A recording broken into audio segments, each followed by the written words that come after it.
Justin Trudeau के जाने के बाद से ही कनाडा और भारत के रिलेशन जैसे दोबारा गति पकड़ चुके हैं। मानो ऐसा लग रहा है कि जस्टिन ट्रूडो ही कहीं ना कहीं दोनों कंट्रीज के बीच में मुसीबत की जड़ बने हुए थे। कारण क्यों? क्योंकि हिंदू टेम्पल्स की हम बात करें, इनको लगातार अटैक किया जा रहा था, अलग अलग तरीके से लोगों को परेशान किया जा रहा था, गुरुद्वारे पर अटैक हो जाता था, लेकिन इसके लिए जस्टिन ट्रूडो कुछ भी नहीं बोलते थे। इन्हीं सारी चीज़ों को ध्यान में रखते हुए कनाडा की गवर्नमेंट ने ऐतिहासिक रूप से एक बहुत अच्छी पेशकश की है जिसे बोला जा रहा है कॉम्बैटिंग हेट एक्ट। ये एक्ट क्या है, इसमें क्या क्या प्रोविजन किए गए हैं, किन लोगों को इसमें शामिल किया गया है, हेट का डेफिनेशन क्या है, ये सारी चीजें हम वीडियो में डिस्कस करेंगे। अंत तक बनी रहिएगा।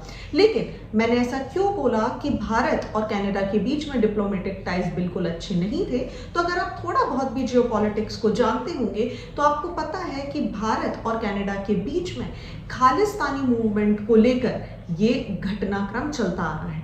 जो लोग नहीं जानते हैं उन्हें मैं बता दूं, खालिस्तानी मूवमेंट एक टेररिस्ट मूवमेंट है जो भारत के टुकड़े करने की बात करता है, मतलब भारत के एक हिस्से को अलग करने की बात करता है और बोलता है एक सेपरेट खालिस्तान एरिया बना दीजिए जिसमें आपको पंजाब और आसपास के क्षेत्र देखने मिलेंगे।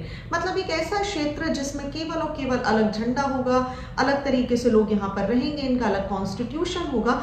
मतलब सिखों को यहाँ पर अलग करने की बात की जा रही है। वही सिख जो कि गुरु नानक संप्रदाय से बिलोंग कर रहे हैं, वही सिख जो कि हमारी और आपकी रक्षा करने के लिए जाने जाते हैं, उनको अलग करने की बात बेसिकली ये खालिस्तानी मूवमेंट करता है। अब एक रेडिकल और एक्सट्रीम लेवल पर वायलेंस आपको देखने के लिए मिल रहा था कनाडा में। बीते कई सालों में अगर हम बात करें तो कनाडा में बहुत सारे टेम्पल्स के ऊपर लगातार अटैक किए जा रहे थे, लोगों के ऊपर अटैक किए जा रहे थे और इसी की वजह से जो वहां पे रहने वाले भारतीय थे, इन्होंने आवाज उठाना चालू करी कि भाई हमारी रक्षा कीजिए, हमारी मदद कीजिए। सिचुएशन इस हद तक गंभीर हो गई थी कि प्राइम मिनिस्टर को डायरेक्टली ट्वीट भी करना पड़ा, डिप्लोमेटिकली बात करनी पड़ी कि भाई ये जो भी गतिविधि आपके देश में चल रही है, ये जो डेलिबरेटली आप अटैक कर रहे हैं हिंदूज के ऊपर, हिंदू टेम्पल्स के ऊपर कनाडा में, इसको टॉलरेट नहीं किया जाएगा।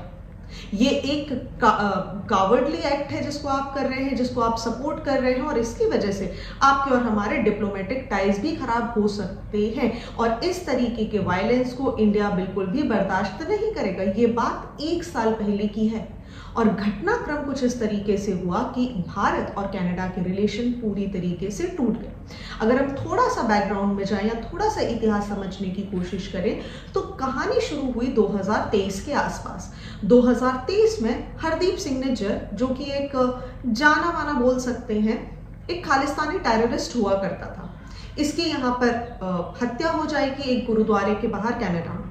अब कनाडा की आप ये देख लीजिए, विडंबना देख लीजिए कि इन्होंने डायरेक्टली भारत पे एलिगेशंस लगा दिए। इन्होंने ये बोला कि हमारे देश में, मतलब कनाडा में जिस व्यक्ति की यहाँ पर हत्या हुई है, जिसका यहाँ पर मर्डर हुआ है, किलिंग हुई है, व्हाटसोएवर इट वाज, असैसिनेशन या जो कुछ तो भी था, उसके पीछे भारत सरकार शामिल है और 3 लोगों को गिरफ्तार भी कर लिया। इंडिया ने बहुत क्लियरली स्टेट किया कि ठीक है, आपने किन्हीं 3 लोगों को गिरफ्तार किया होगा, आपके देश में बहुत सारी अलग अलग कंट्रीज, अलग अलग धर्म जाति के लोग रहते हैं, लेकिन डायरेक्टली ये बोलना कि भारत का इसमें हाथ है, ये बिल्कुल भी ठीक नहीं है।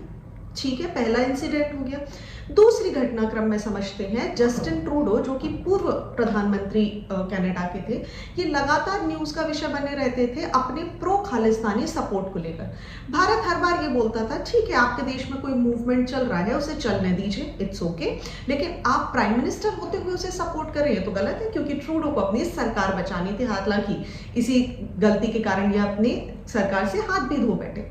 जून 8 की बात है, हमारे जो फॉरेन मिनिस्टर हैं मिस्टर एस जयशंकर साहब, उन्होंने बहुत ही कड़े शब्दों में जस्टिन ट्रूडो को एक चीज समझाई कि देखिए, आप ब्रैम्पटन में, ब्रैम्पटन एक बहुत ही फेमस जगह है कनाडा में जहां पर आपको भारतीयों की संख्या बहुत ज्यादा देखने मिलेगी, जिसमें भी भारतीय सिखों की संख्या आपको ज्यादा देखने के लिए मिलेगी। यहाँ पर एक रैली निकालने का आयोजन किया गया, डिसाइड किया गया कि एक बहुत बड़ी रैली निकाली जाएगी और इसमें हमारी पूर्व प्रधानमंत्री इंदिरा गांधी के असैसिनेशन को सेलिब्रेट किया जाएगा।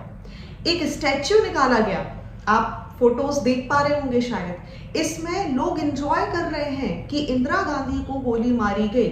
आप सभी को पता है उनके 2 बॉडीगार्ड हुआ करते थे, सिख कम्युनिटी से बिलोंग करते थे। खालिस्तानियों ने इस बात को घुमा फिरा के सेलिब्रेशन मना लिया। जयशंकर साहब ने कहा ये क्या बेवकूफ़ी है, ये तो गलत एक्ट था, एक हीनियस क्राइम था जो भारत की धरती पर भारत के प्राइम मिनिस्टर के साथ हुआ। आप किसी दूसरे देश के प्राइम मिनिस्टर होते हुए ऐसी चीज को सेलिब्रेट करने के लिए अलाउ कैसे कर सकते हैं। और इसी के बाद एक डिरेलमेंट शुरू हो गया भारत और कनाडा के रिलेशन में, जहां पर जस्टिन ट्रूडो भारत तो आए लेकिन प्राइम मिनिस्टर नरेंद्र मोदी ना इनसे मिले ना इनसे बात करी। वहीं कनाडा ने गुस्से में 2023 के हरदीप सिंह निज्जर के मर्डर के एक्यूजेशन में भारत के डिप्लोमेट्स को निकाल दिया। भारत ने भी सेम किया, निकाला तो सही और ये भी बोला कि कल रात तक का समय है, जल्दी से निकल जाओ। सिचुएशन बहुत ज्यादा एस्केलेट हो चुकी थी। ट्रूडो की सरकार यहां से जाएगी और ट्रूडो की सरकार जाते साथ ही आप देखेंगे एक नई गवर्नमेंट हमें देखने के लिए मिलेगी और इसी नई गवर्नमेंट के साथ भारत के जो रिलेशन है वो पूरी तरीके से चेंज हो जाएंगे। चलिए अब समझते हैं नई सरकार जो आई है उसने जो नया एक्ट लेकर आया है जिसे हम बोल रहे हैं कॉम्बैटिंग हेट एक्ट, आखिर वो है क्या। देखिए इस एक्ट में एक बात की गई है जो एंटी सेमिटिज्म है, मतलब ज्यूइश के अगेंस्ट जो एक प्रेजुडाइज आपके दिमाग में है उसको लेकर, इस्लामोफोबिया को लेकर, होमोफोबिया और ट्रांसोफोबिया को लेकर बहुत सारे लोग, बहुत सारी कम्युनिटीज एक तरीके से इनसिक्योर महसूस करती हैं। हालांकि यहाँ पर हिंदू फोबिया की बात नहीं की गई है, ये मैं आपको कोट कर देती हूँ। ऐसे में कनाडा गवर्नमेंट ने डिसाइड किया कि बहुत सारे जो प्लेसेस ऑफ वर्शिप हैं, स्कूल है, कम्युनिटी सेंटर है या ऐसी कोई भी जगह जहाँ पर लोग मिलते हैं, जुलते हैं, इकट्ठे होते हैं, इन सभी को प्रोटेक्ट किया जाए और इसी को नाम दिया गया कॉम्बैटिंग हेट एक्ट। अब समझिए इसके कारण कनाडा का जो क्रिमिनल कोड है इसमें बहुत ज्यादा अमेंडमेंट्स किए गए और एक नई परिभाषा जोड़ दी गई जिसे बोला गया डेफिनेशन ऑफ हेटेड। अब आप समझ लीजिए पहले कि ये डेफिनेशन क्या बात करती है। इस बिल में ये बोला कि हेटेड को एक क्रिमिनल कोड की एक डेफिनेशन में रखा जाएगा और हेट को मतलब नफरत को बिल्कुल वैसे ही समझा जाएगा जो कनाडा सुप्रीम कोर्ट या कनाडा जुरिसडिक्शन में जिस तरीके से इसको डिफाइन किया गया है। हालांकि इस डेफिनेशन ने ये भी बात क्लियर कर दी कि हाँ, आप किसी से नॉर्मली किसी से बात करना पसंद नहीं करते, उसे हिंसा में नहीं रखा जाएगा, उसे नफरत में नहीं रखा जाएगा। ठीक है, मतलब सच्ची नफरत या बहुत ज्यादा नफरत का अगर आप लॉ को यहाँ पर नहीं मान रहे हैं, आप एक्चुअली क्राइम एक्टिविटी कर रहे हैं किसी से नफरत करते हुए, तब उसे क्रिमिनल एक्टिविटी में रखा जाएगा। हाँ, हालांकि आप किसी से पसंद नहीं है, आपके वैचारिक मतभेद किसी के साथ है, आपकी किसी के साथ कोई नाराजगी हो सकती है, इस सबको हेटेड की कैटेगरी में नहीं रखा जाएगा। ये भी चीज यहाँ पर डिफाइन कर दी गई है। अब सवाल उठता है कि ये कानून करता क्या है। देखिए इस कानून ने ये बोला कि कोई भी मंदिर हो, मस्जिद हो, स्कूल हो, गुरुद्वारा हो, कोई भी कम्युनिटी सेंटर हो, अगर वहां पर कोई व्यक्ति जाना चाहता है, उनके रास्तों को भी ऑब्स्ट्रक्ट किया जाएगा, उन्हें जाने से रोका जाएगा, डराया जाएगा, धमकाया जाएगा, तो इसे एक क्रिमिनल कैटेगरी का पार्ट माना जाएगा। दूसरी चीज क्या बोली, अगर कोई भी व्यक्ति या कोई भी समुदाय किसी दूसरे पर्टिकुलर कम्युनिटी के अगेंस्ट सिर्फ और सिर्फ नफरत रखता है और वो भी केवल इस कारण से क्योंकि वो उसे पसंद नहीं करता और उसके लिए वो अलग अलग तरीके से कुछ एक्ट करता है कि कैसे इस नफरत को स्प्रेड किया जा सके और भी लोगों को बरगलाया जा सके, ऐसी एक्टिविटी को भी क्रिमिनल कैटेगरी में रखा जाएगा। तीसरी चीज क्या बोली गई, तीसरा पॉइंट ये रखा गया कि अगर कोई भी सोसाइटी में टेररिज्म या हेटेड फैलाने की भी कोशिश करेगा और ये फैलाने के लिए ऐसे सिंबल्स का यूज करेगा जो कि ठीक नहीं है। अब आप सोच रहे होंगे कि ऐसे कौन से सिंबल्स हैं जिनकी यहाँ पर बात की जा रही है। तो पहली बात की जा रही है नाजी हेकेनक्रूज की, जिसे पॉपुलर भाषा में हम नाजी स्वास्तिक भी बोल देते हैं। दूसरा नाजी डबल सिग्र्यून की भी यहाँ पर बात की गई है, आप चाहें तो इनको गूगल कर सकते हैं। चूंकि ये नफरत फैलाने वाले सिंबल हैं इसीलिए मैं आपको वीडियो में इनको नहीं दिखाऊंगी।